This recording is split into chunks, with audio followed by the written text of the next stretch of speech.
Pagi itu, matahari baru saja naik, memantulkan cahaya ke permukaan air yang hijau tenang. Awalnya semua terlihat biasa saja. Angin sepoi-sepoi, suara serangga di tepian, dan aliran air yang pelan. Tapi, siapa sangka, hari itu justru berubah jadi salah satu pengalaman mancing paling menegangkan yang pernah aku alami. Saat umpan jatuh ke air, baru beberapa detik, ujung joran langsung menukik keras. Wah, ini berat banget, pikirku.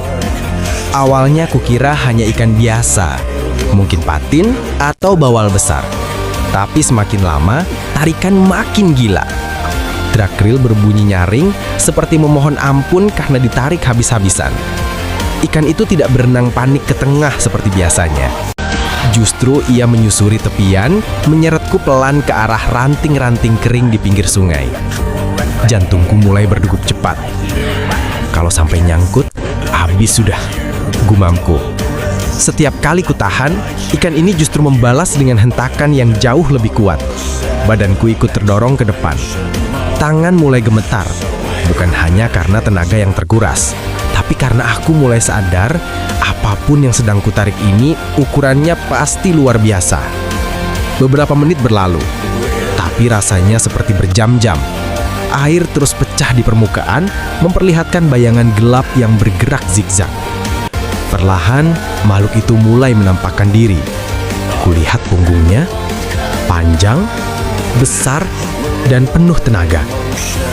Ya Tuhan, ini monster, kataku pelan, setengah tidak percaya. Nafasku mulai terengah, matahari semakin terik, keringat menetes, tapi ikan itu tidak menunjukkan tanda-tanda menyerah. Aku harus memainkan teknik, menahan, lalu memberi sedikit kelonggaran, lalu menarik lagi saat ia melemah. Setiap langkah terasa seperti pertarungan mental. Beberapa kali ikan itu mencoba menyelam dalam, membuat reel meraung keras. Namun aku tetap bertahan. Ayo, dikit lagi, bisikku sambil memastikan garis tidak sampai putus. Lengan kiriku sudah pegal, tangan kanan mulai memerah. Dan akhirnya, setelah perjuangan panjang, bayangan besar itu naik ke permukaan. Siripnya mengonyak air, kepalanya muncul, dan bentuk tubuhnya benar-benar membuatku terpana. Panjangnya, kekuatannya, cara ia berlawan, semua menyatu dalam momen yang tak akan kulupakan. Perlahan aku menariknya mendekat ke sisi perahu. Deg-degannya masih terasa kuat. Air berputar di sekitarnya. Tapi kali ini, aku yang menang. Saat akhirnya ikan itu benar-benar bisa kuamankan, aku cuma bisa terdiam.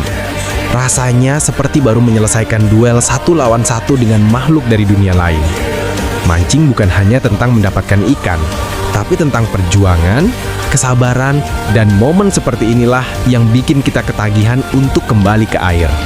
Hari itu, aku tidak hanya dapat ikan besar, aku dapat cerita yang akan kuingat seumur hidup.